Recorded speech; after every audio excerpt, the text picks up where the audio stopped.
Papa Francis yabonye izuba ku itariki 17 z'ukwezi kwa 12 1936.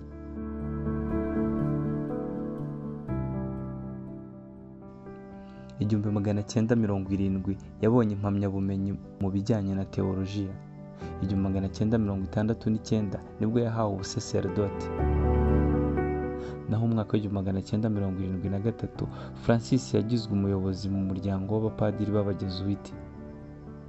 Yamaze imyaka 6 ayobora uyu muryango. Mu mwaka wa 1992 Papa Yohani yamugize umwepiskopi aho yari afite imyaka 56 y'amavuko. Mu mwaka wa 1998 Francis yagizwe arikieskopi wa Buenos Aires. Mu mwaka wa 2021 yagizwe kardinali.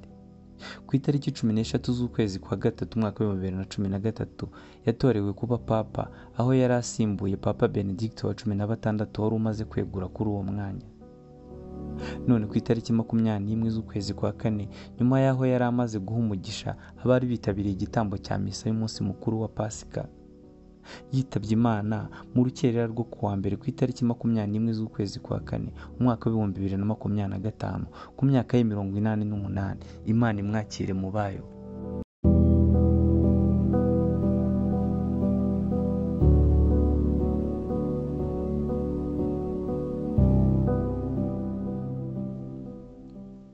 Muri iyi si ituwe n'abarenga miliyari 8 mu bihugu 195 hari abantu b'abanyembaraga basa nk'aho ari bo bafatira ibyemezo by'iby'abasigaye bagenderaho. Nifashishije urubuga Forbes magazine uyu munsi turarebera hamwe abantu 20 b'abanyembaraga kurusha abandi basigaye. Nitwa Rukundo Bienfait Junior. Iyi ni mu Rwanda TV. Ntibagirwe gukora subscribe.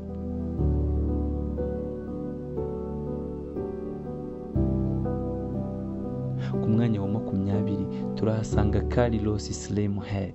Uyu mugabo aturuka muri Mexique muri Amerika y'Amajyepfo. Uyu muratino Carlos Hale afite kampani nini zikora ubucukuzi bw'amabuye y'agaciro ndetse n'izindi zikora ubwubatsi byaba mu gihugu ndetse no hanze yacyo. Ikindi kandi uyu mugabo afite abarirwa kuri miliyari 87 z'amadolari y'Amerika.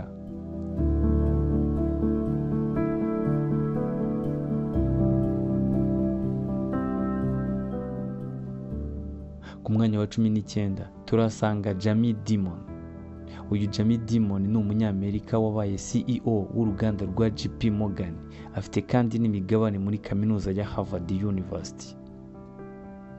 Ku mwanya wa 18 turahasanga Mario Draghi. Uyu Mario Draghi ukomoka mu gihugu cy'Ubutaliyani ni uyobora European Central Bank. Yanakoze kandi muri World Bank. Mbere gato yuko akora muri World Bank yamaze imyaka 6 ari guverineri mukuru wa banki nkuru y'Ubutaliyani. Mario Draghi kandi niwe washyize agatazirano ku izina rye nka Super Mario. Akaba afite imyaka 77 y'amavuko, afite n'abana 2 gusa.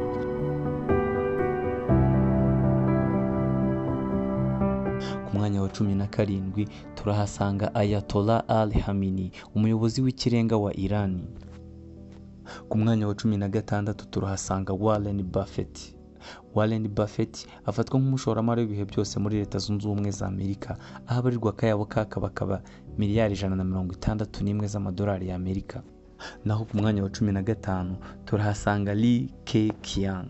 Uyu Li Keqiang ni umushinwa ufite ubudahangarwa bukomeye kuko afatwa nk'umuntu wa kabiri ukomeye nyuma ya Xi Jinping.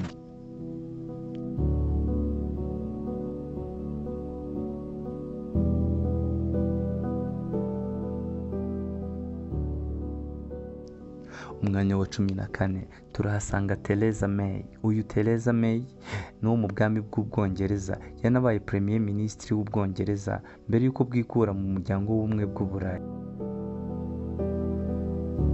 Ku mwanya wa 13 turahasanga Mark Zuckerberg. Mark Zuckerberg ni umuherwe w'umunyamerika kuko abarirwa akayabo kakaba miliyari 173 z'amanyamerika. Akaba ku myaka 19 yari yaramaze gushinga urubuga rwa Facebook. Ku mwanya wa 12 turahasanga Perezida w'Ubufaransa Emmanuel Macron. Uyu Emmanuel Macron yatangiye kuyobora Ubufaransa mu mwaka wa 2017 aho yatsinze Marine Le Pen bari bahanganye muri aya matora. Hanyuma ku mwanya wa 14 turahasanga Jerome Powell. Uyu Jerome Powell yabaye umuyobozi wa Central Bank muri Leta Zunze Ubumwe za Amerika mbere y'uko Donald Trump ayobora manda ye ya mbere. Yanabaye kandi umunyamabanga uhoraho muri White House ku ngoma ya George W. Bush.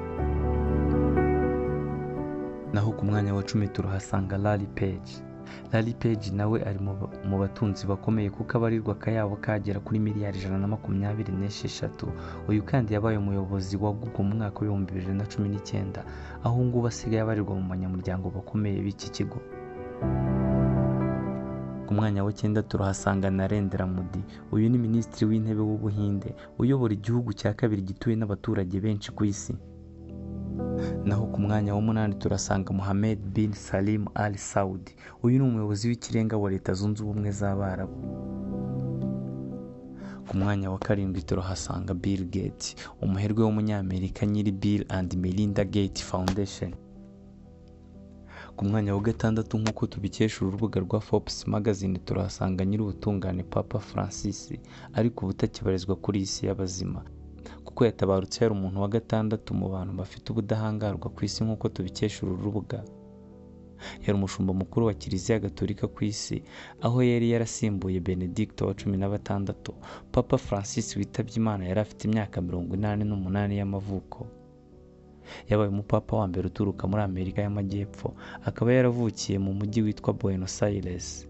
Francis yitwa iri zina kandi bivuye ku mupadiri w'umutaliyani bita François d'Assise wabayeho mu kinyejana cya 12. Reka turebere hamwe ubuzima bwa Papa Francis kuva akivuka kugeza ubwo yari yitabye Imana ku myaka ya 88.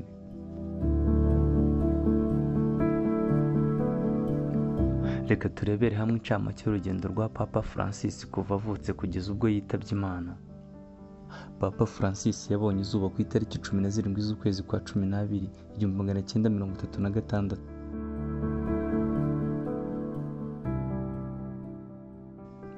Igihumbi 1970 yabonye impamyabumenyi mu bijyanye na teolojiya. 1969 nibwo yahawe ubuseserdoti. Naho mu mwaka wa 1973 Francis yagizwe umuyobozi mu muryango w'abapadiri b'abajesuiti. Yamaze imyaka 6 ayobora uyu muryango. Mu mwaka wa 1992 Papa Yohani yamugize umwepiskopi aho yari afite imyaka 56 y'amavuko. Mu mwaka wa 1998 Francis yagizwe arikieskopi wa Buenos Aires. Mu mwaka wa 2021 yagizwe cardinal. Ku itariki 13 z'ukwezi kwa 3 mwaka wa 2013 yatorewe kuba papa, aho yari asimbuye Papa Benedicto wa 16 wari umaze kwegura kuri uwo mwanya.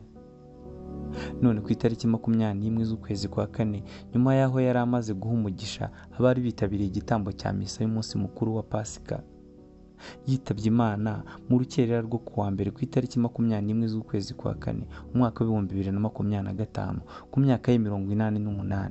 Imana imwakire mu bayo. Ku mwanya wa 5 turahasanga Jeff Bezos. Uyu Bezos ni umuherwe ubarirwa akayabo kakabakaba miliyari 184 z'amadolari y'Amerika, akaba nyiri uruganda rwa Amazon. Naho ku mwanya wa 4 turahasanga Angela Merkel. Angela Merkel yayoboye Ubudage guhera mu mwaka wa 2005.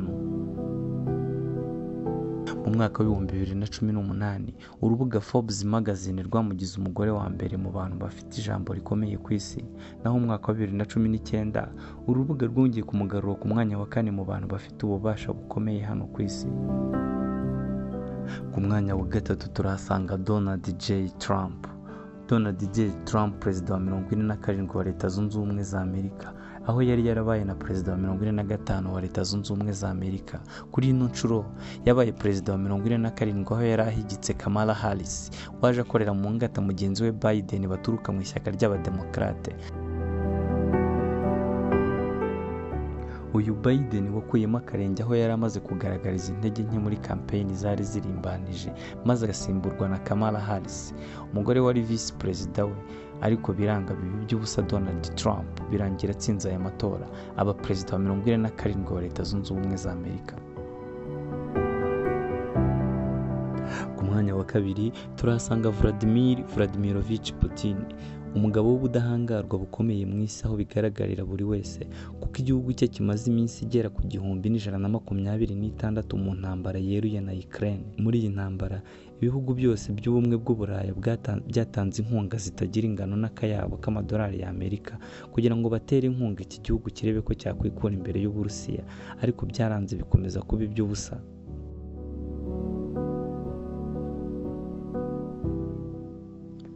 Ukraine yahawe byose n'ibihugu byo mu muryango w'ubumwe bw'Uburayi, ariko byaranze biba iby'ubusa. Magingo aya ikaba isunikirwa gutsindwa iyi ntambara no kumanika amaboko ikemera byose izategekwa n'Uburusiya, nk'uko bigaragarira buri umwe wese wakurikiye iby'iyi ntambara kugeza aho igeze magingo ubu. Vladimir Putin yavukiye mu mujyi wa St Petersburg mu mwaka w'1957. Mu mwaka w'1985 kugeza mu mwaka w'1990 uyu Putin yabaye intasi ya KGB. Ku mwanya wa mbere kuri uru rutonde turahasanga Umushinwa Xi Jinping. Uyu ni perezida wa Repubulika ya Rubanda rw'Abashinwa, aho ayoboye igihugu cya mbere gituwe n'abaturage benshi ku isi. Ubushinwa ni igihugu cya kabiri mu bukungu urebye mu musaruro mbumbe w'ibikorerwa imbere mu gihugu GDP. Ndagushimiye wowe twabanye muri iki kiganiro, nkurarikira gukomeza gukurikira ibiganiro bica kuri iyi channel mu Rwanda TV. Ntiwibagirwe gukora subscribe, like, share na comment.